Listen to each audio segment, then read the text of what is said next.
পরের মন্ত্রিসভায় ডিএ নিয়ে আলোচনা পরের বৈঠকে সোমবার মন্ত্রিসভার নেক্সট মিটিং, সেখানে পে কমিশন নিয়েও আলোচনা, ঘোষণা মুখ্যমন্ত্রী শুভেন্দু অধিকারী। আমাদের আরো বেশ কিছু কমিটমেন্ট রয়েছে। আমরা পরবর্তী সোমবার আবার একটি ক্যাবিনেট মিটিং করব।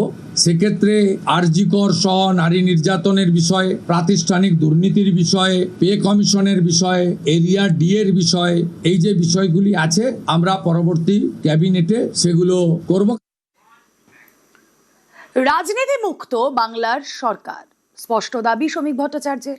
সরকারি কাজে দলীয় হস্তক্ষেপ নয়, সাফ ঘোষণা বিজেপি রাজ্য সভাপতির।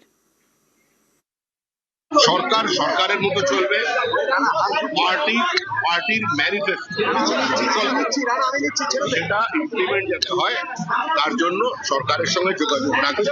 কিন্তু যে সরকারটা তৈরি হতে চলেছে এটা বিজেপি সরকার হবে না, এটা পশ্চিমবঙ্গ রাজ্য সরকার হবে।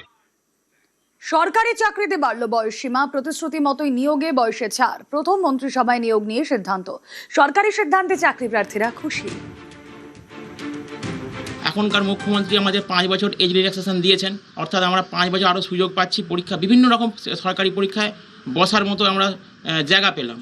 আমরা পরীক্ষা আশা করছি বসবো এবং এখনকার মুখ্যমন্ত্রীর কাছে আমাদের একান্ত অনুরোধ যাতে করে স্বচ্ছ এবং মেধার ভিত্তিতে সমস্ত নিয়োগ হয়, এবং আমরা খুব খুশি যে আমরা আরও এক্সট্রা 5 বছর পেলাম। যে সমস্ত বেকার ছাত্রছাত্রী রয়েছে বা যুবক সম্প্রদায় রয়েছে তাদের কাছে একটা আগামী দিনে একটা সরকারি চাকরি পাওয়ার ক্ষেত্রে একটা নতুন একটা দরজা খুলে গেল। যে সমস্ত পরীক্ষার্থীরা 40 বছর ধরুন বয়স হবে, তারা পরীক্ষায় বসেছিল বা বাড়িতে বসেছিল, পরীক্ষা দিতে পারছিল না, বিভিন্ন কম্পিটিটিভ পরীক্ষা বা সরকারি পরীক্ষা, টেট বলে থেকে শুরু করুন, প্রাইমারি পরীক্ষা থেকে শুরু করুন, এসএসসি বা কলেজ যাই বলুন না কেন, সেক্ষেত্রে কিন্তু তাদের কাছে আমরা নতুন একটা দরজা খুললো।